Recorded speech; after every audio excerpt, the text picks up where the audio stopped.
हिमालय संसार की सबसे ऊंची पर्वतमाला। ये पर्वतमाला अफगानिस्तान के उत्तर पश्चिमी छोर से शुरू होकर भारत, नेपाल व भूटान होते हुए चीन तक फैली है।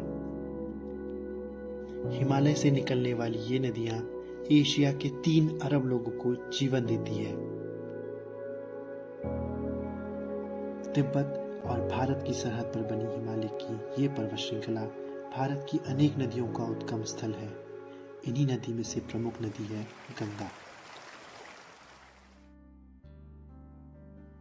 गंगोत्री ग्लेशियर से निकलकर गंगा छोटी बड़ी नदियों के साथ मिलकर भारत की सबसे लंबी नदी प्रणाली की रचना कर एक बहुत बड़े इकोसिस्टम की नींव रखती है।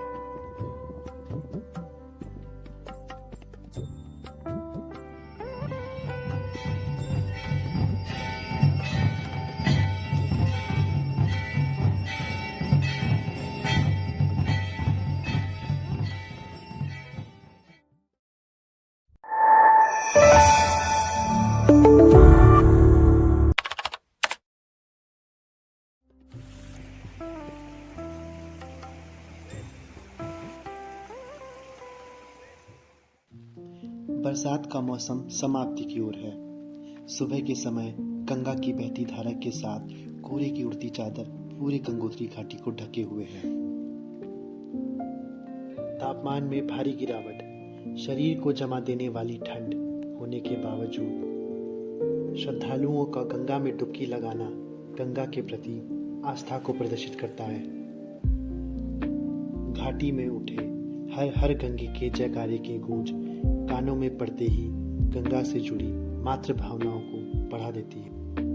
मानो घाटी में उपस्थित प्रकृति की सभी घटक मां गंगा के जयकारे में शामिल हों।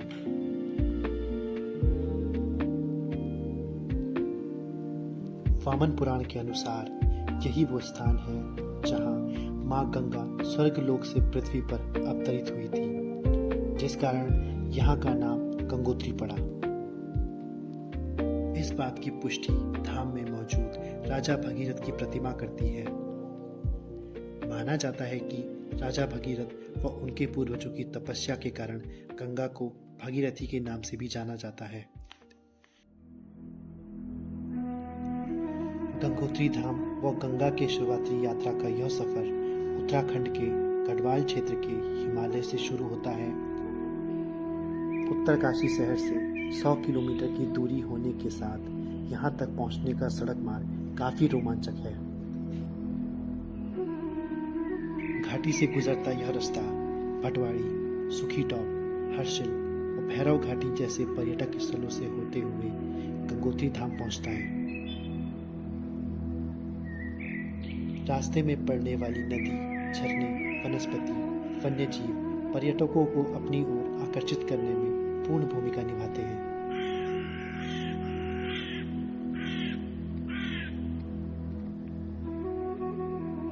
पर्यटन की दृष्टि से देखें तो नेशनल पार्क अलग अलग महत्व रखने वाले यह स्थान घुमक्कड़ सैलानियों, वन्यजीव प्रेमियों, साहसिक ट्रैकर्स, योग साधना में लिप्त सन्यासियों और गंगा के प्रति आस्था रखे श्रद्धालुओं को अपनी ओर आकर्षित करता है।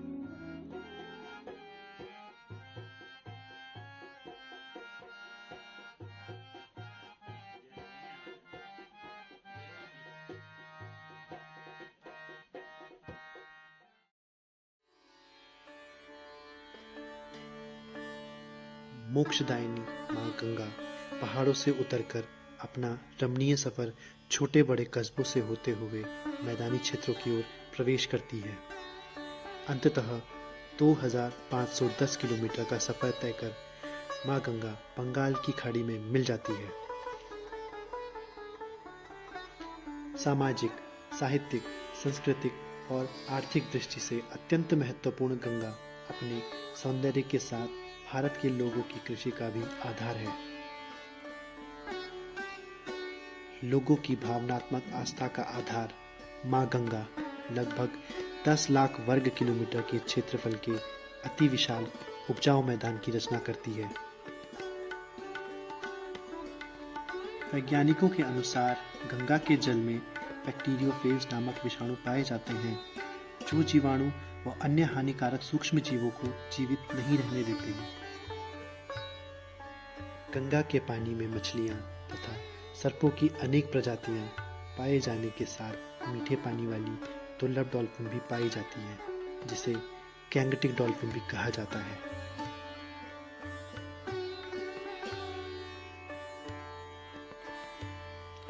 गंगा जल की इस अनुपम शुद्धिकरण क्षमता के कारण मुगल काल व इससे पहले से ही समुद्री यात्रा के दौरान पीने के लिए गंगा जल को उपयोग में लाया जाता था, ताकि काफी समय के बाद भी पीने का पानी खराब न हो।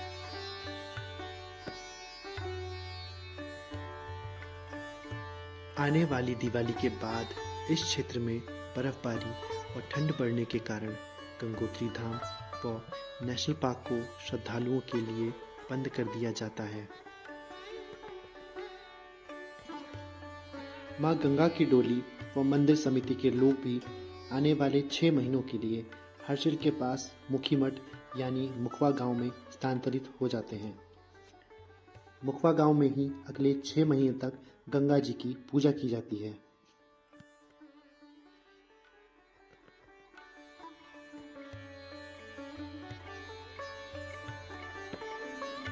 अप्रैल महीने में पुनः गंगोत्री धाम के कपाट पर्यटकों के लिए खोल दिए जाएंगे।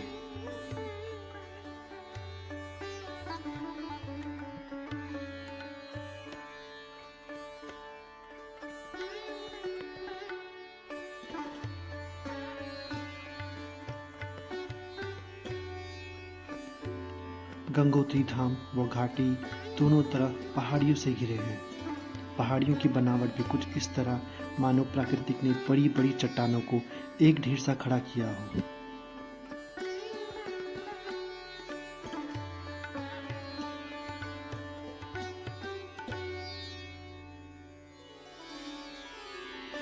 यहाँ स्थित कोणधारी वन और वनों में मौजूद देवदार, धुनेर, कैल, स्पुर्श, भोजपत्र जैसी प्रजातियां प्रकृति को और सुंदर बनाने में अपनी पूर्ण भूमिका निभा रही हैं।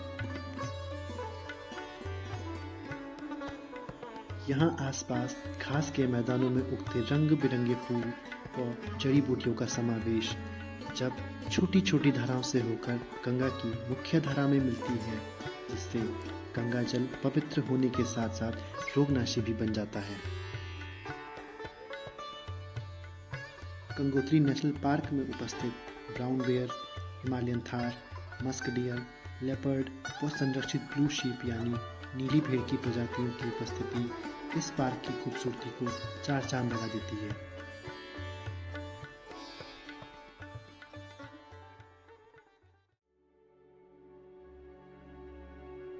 नीली भेड़ व हिम तेंदुए का संरक्षण व बढ़ोतरी के चलते इस पार्क का निर्माण 1990 में किया गया, जो कि 2390 किलोमीटर के वर्ग में फैला है।